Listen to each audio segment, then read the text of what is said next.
Today, we're counting down the 8 craziest movie theories that have real evidence behind them, theories that might just change how you watch these films forever. Let's start with number 8. The Pixar theory suggests that every single Pixar movie exists in the same universe, connected by an intricate timeline that spans thousands of years. This theory maps out a timeline starting with Brave in the medieval period, where we first see magic and sentient, non-human characters. Fast forward through The Incredibles, Toy Story, Monsters, Inc., Finding Nemo, and eventually ending with Wall-E in a post-apocalyptic future where humans have destroyed the planet. The evidence is everywhere once you start looking. The Pizza Planet truck appears in almost every Pixar film. By and large, the corporation from Wall-E shows up as early as Toy Story. In Monsters, Inc., Boo draws a picture that looks suspiciously like Sully, suggesting she remembers him throughout her life. The witch in Brave has a carving of Sully in her workshop, implying she can travel through doors just like the monsters do. The theory suggests that after humans leave Earth in Wall-E, the remaining animals evolve into the creatures we see in A Bug's life. The magic from Brave never disappeared. It evolved alongside technology, eventually creating the monsters who learned to harness human emotion as energy. What makes this theory so compelling isn't just the Easter eggs. It's how perfectly the timeline fits together when you consider Pixar's obsession with detail and world building. Number 7. What if James Bond isn't one person, but a codename passed down between different agents? This theory solves one of the biggest problems in the Bond franchise. How can one man stay active for over 60 years, changing faces and personalities along the way? Think about it. Different actors have portrayed Bond with completely different personalities, backgrounds, and even family histories. Sean Connery's Bond is nothing like Timothy Dalton's Bond, who's nothing like Pierce Brosnan's Bond. If it's the same person, how do you explain these massive personality shifts? The theory suggests that 007 is simply a designation, and James Bond is the identity each agent assumes. This explains why M and Q also change actors, their positions, not people. When one Bond retires or dies, another agent steps into the role, complete with the James Bond identity. The evidence is subtle but consistent. In On Her Majesty's Secret Service, George Lazenby's Bond looks at gadgets from previous films and says, "This never happened to the other fellow." "Other fellow? What other fellow, unless there were previous Bonds?" Even the villains seem to recognize this. In several films, they reference previous encounters with Bond that the current actor's Bond shouldn't remember if he's the same person throughout. The codename theory doesn't just explain the inconsistencies, it makes the entire franchise more interesting. Each Bond brings his own skills and approach to the role, which is why some are more brutal, others more suave, and others more emotional. Number 6 takes us to Ferris Bueller's Day Off, but what if Ferris Bueller doesn't actually exist? What if he's entirely a product of Cameron's imagination? This theory suggests that Cameron Fry, dealing with severe depression and an abusive home life, creates Ferris as his ideal alter ego, confident, popular, fearless. Throughout the entire movie, think about who actually interacts meaningfully with Ferris. His parents talk about him, but we rarely see them in the same frame.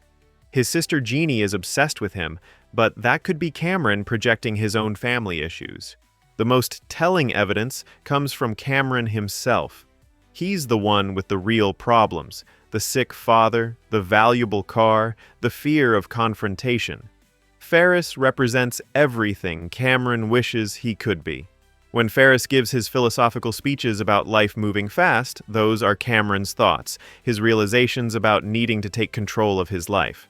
The parade sequence is particularly interesting through this lens. It's Cameron's breakthrough moment, where his imaginary confident self takes center stage, literally. And at the end, when Cameron finally stands up to his father about the car, Ferris starts to fade away. Cameron doesn't need his alter ego anymore because he's found his own confidence. Even the famous fourth wall breaking makes sense. It's Cameron talking to himself, giving himself the pep talks he desperately needs. Ferris Bueller isn't the main character. Cameron is, and Ferris is just the voice in his head telling him that life's worth living. Number 5. Stanley Kubrick was obsessed with detail, so when fans noticed impossible architecture and strange references in The Shining, they started digging deeper. What they found was a theory that Kubrick was confessing to helping fake the Apollo moon landings. In Stephen King's novel, the haunted room is 217. Kubrick changed it to 237. Why? Because the average distance from Earth to the moon is 237,000 miles. Danny wears an Apollo 11 sweater. There are geometric patterns throughout the hotel that match NASA designs. Room 237 has a window that shouldn't exist based on the hotel's layout. It looks out onto impossible space. The theory suggests that Kubrick was hired by the government to film fake moon landing footage as a backup plan. The guilt of this deception, combined with his perfectionist nature, drove him to embed confessions throughout The Shining. The typewriter pages that just repeat, "All work and no play makes Jack a dull boy," represent the repetitive, soul-crushing work of filming the same scenes over and over to get them perfect. Jack's descent into madness mirrors Kubrick's own psychological state after participating in what would be the greatest deception in human history. The maze represents the conspiracy itself, something you can enter, but might never escape from. Now, I'm not saying the moon landing was faked, that's been thoroughly debunked, but the evidence that Kubrick embedded these references intentionally is surprisingly strong. Whether it's confession or just Kubrick messing with conspiracy theorists, we'll probably never know for sure. Number 4. Grease is one of the most beloved musicals of all time. But what if Sandy dies in the opening scene, and the entire movie is her dying hallucination? The opening song establishes that Danny saved Sandy from drowning, but what if he didn't save her in time? The lyrics mention summer loving and things getting rough, and Sandy needing to be told more about nearly drowning. What if this near-death experience was actually death? Everything that follows gets progressively more fantastical. The musical numbers become more elaborate and impossible. Characters break into perfectly choreographed dances in public spaces where everyone somehow knows the steps. Cars start flying at the end, literally flying into the sky. This progression from realistic to surreal matches what people report during near-death experiences, a gradual separation from reality as the brain shuts down. Sandy's transformation at the end, where she becomes everything Danny wanted, represents her final letting go of her earthly identity. The flying car isn't just movie magic, it's Sandy ascending, moving on to whatever comes next. Danny's transformation into a sweater-wearing good boy represents how people we've lost continue to exist in our memories, changed by our perception of what they could have become. Even the carnival setting supports this theory. Carnivals are liminal spaces, places between worlds, exactly where someone might linger between life and death. The entire movie becomes Sandy's final dream, where she gets to experience the romance and excitement she never had in life. Number 3 connects two seemingly unrelated films in the most unexpected way. What if Snowpiercer is actually the sequel to Willy Wonka and the Chocolate Factory? Both stories feature elaborate systems designed to test human nature. Wonka tests children with moral challenges using candy and fantastical rooms. Wilford tests humanity using class warfare and survival on a train. Both involve a mysterious leader who controls every aspect of his environment and knows more than he lets on about the people he's testing. The theory suggests that Charlie Bucket grows up to become Wilford. Think about it. Charlie inherited a chocolate factory from an eccentric genius, learned about human nature through Wonka's tests, and witnessed how people behave when given power or faced with temptation. The train becomes Wilford's ultimate chocolate factory, a closed system where he can observe and manipulate human behavior on a massive scale. The different cars represent different rooms in the factory, each designed to test specific aspects of humanity. The protein bars could literally be made from the same technology that created everlasting gobstoppers.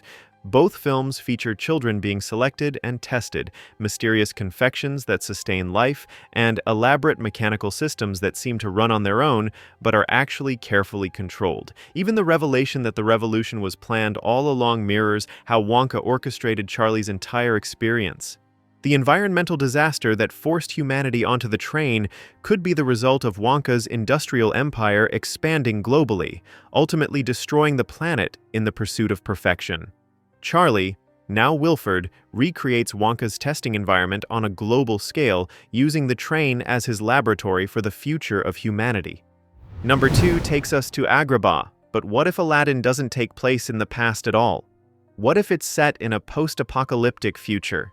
The genie is the key to this theory. He makes references to modern culture, impressions of Jack Nicholson, mentions of being trapped for 10,000 years. But here's the thing. If he was trapped 10,000 years ago, how does he know about 20th century celebrities and culture? The theory suggests that the genie was actually trapped around our time, making Aladdin's story set 10,000 years in our future. The desert wasteland we see isn't an ancient Middle Eastern kingdom. It's Earth after some catastrophic event destroyed modern civilization. Look at the evidence. There are references to advanced technology throughout the film, but it's treated as magic because the survivors of the apocalypse have forgotten how it actually works. The ruins we see aren't ancient. They're the remains of our cities, buried under sand and time. The Cave of Wonders could be an ancient bunker or storage facility. The magic carpet might be some form of anti-gravity technology that survived the disaster. Even Jafar's snake staff and magical abilities could be remnants of advanced science that seems like magic to post-apocalyptic survivors. This theory reframes the entire story. Instead of a tale from the distant past, it becomes a warning about our future. The genie's loneliness and confusion make more sense if he's a survivor from our time, trying to relate to humans who have reverted to a more primitive state. And our number 1 theory is perhaps the darkest of all. What if Mei and Satsuki, the 2 sisters in My Neighbor Totoro, are actually dead? This theory suggests that the girls die in the pond early in the film, and everything that follows is their journey through the afterlife. In Japanese folklore, Totoro isn't just a friendly forest spirit, he's a death god, a psychopomp who guides souls to the other side. The evidence is disturbing once you start looking. Partway through the film, the girls lose their shadows. In many cultures, this represents the soul leaving the body. When Mei goes missing, there's a sandal found in the pond that looks exactly like hers, though Satsuki claims it's not. But what if she's in denial? The final hospital scene is particularly telling. The girls watch their mother through the window but never actually interact with her. They leave corn on the windowsill. Corn that's often used as an offering to the dead in Japanese culture. Their mother senses something but can't see them, which fits with many cultural beliefs about how the dead can observe but not interact with the living. Totoro himself becomes more sinister through this lens. He doesn't just help the girls, he guides them through their transition. The cat bus doesn't just transport them through the forest, it carries them between worlds. Every magical encounter becomes part of their journey away from the world of the living. Studio Ghibli and Miyazaki have denied this theory multiple times, but the visual evidence remains compelling. Whether intentional or not, the imagery and symbolism support a much darker reading of what seems like a children's film about imagination and wonder. Before we wrap up, let me quickly mention a few theories that almost made the list. There's the connection between E.T. and Star Wars, supported by E.T.'s species appearing in The Phantom Menace. The theory that Jar Jar Binks was originally planned as a secret Sith Lord, evidenced by his suspicious fighting skills and political manipulations. And the idea that The Rock is actually a prequel to the James Bond series, with Sean Connery playing an older version of his Bond character.